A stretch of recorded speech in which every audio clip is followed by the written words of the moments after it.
अस्सलाम वालेकुम नाजरीन, मैं हूं हकीम आमिर रज़ा गुभाया।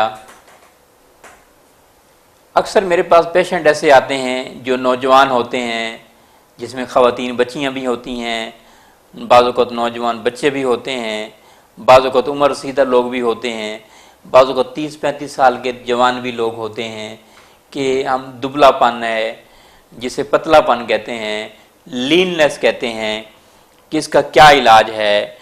तो मैं सबसे पहले बताता हूँ कि इसकी वजूहात क्या हैं। सबसे पहले हमें वजूहात को देखना चाहिए। क्या नाक़िस ग़िज़ा की वजह से, केमिकल की चीज़ें इस्तेमाल करने से तो ऐसा नहीं हो रहा? अगर नौजवान बच्चे हैं तो क्या मट्टी तो नहीं खा रहे? अगर नौजवान बच्चे हैं, क्या उनके पेट के अंदर कीड़े तो नहीं हैं? उन कीड़ों की वजह से उनका जो है जिगर खून न बना रहा हो? और अगर जवान हैं तो फिर क्या वो टेंशन का शिकार तो नहीं है? और ये भी देखना पड़ता है क्या वो डायबिटीज़ पेशेंट तो नहीं है, क्या वो हेपेटाइटिस सी के पेशेंट तो नहीं है। ये सारी चीज़ें मद्देनज़र रख के और उसके बाद जो है असल वजूहात की बिना पे पहुँचते हैं कि इसका इलाज जो है क्या है। तो इसका इलाज जो है, मैं आपको इलाज बताता हूँ।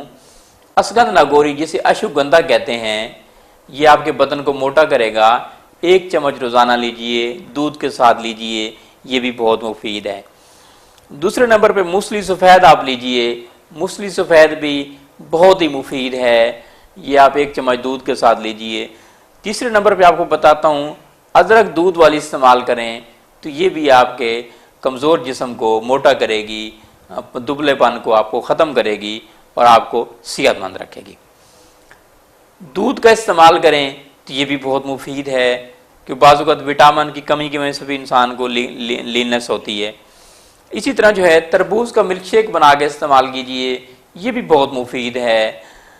इसी तरह जो है मगज़ पिस्ता दूध के साथ लीजिए, ये भी बहुत मुफीद है। और अकेला मक्खन अगर रोटी के साथ आप लें, ये भी बहुत मुफीद है। इसी तरह जो है दूध की खीर बना के खाएं, ये भी बहुत मुफीद है। बादाम की खीर बना के खाएं, ये भी बहुत मुफीद है। दूध की सेवइयाँ बना के खाएं, ये भी बहुत मुफीद है। स्ट्रॉबेरी का मिल्क शेक बना के पिएँ, ये भी बहुत मुफीद है। अनार का जूस पिएँ, ये भी बहुत मुफीद है। गन्ने के रस में जो है 1 मूंग के दाने के बराबर चूना डाल के इस्तेमाल कीजिए, तो ये भी लीननेस के लिए, खून बनाने के लिए बहुत ही मुफीद है। टमाटर का रस इस्तेमाल करें, ये भी बहुत मुफीद है। बहुत बहुत शुक्रिया।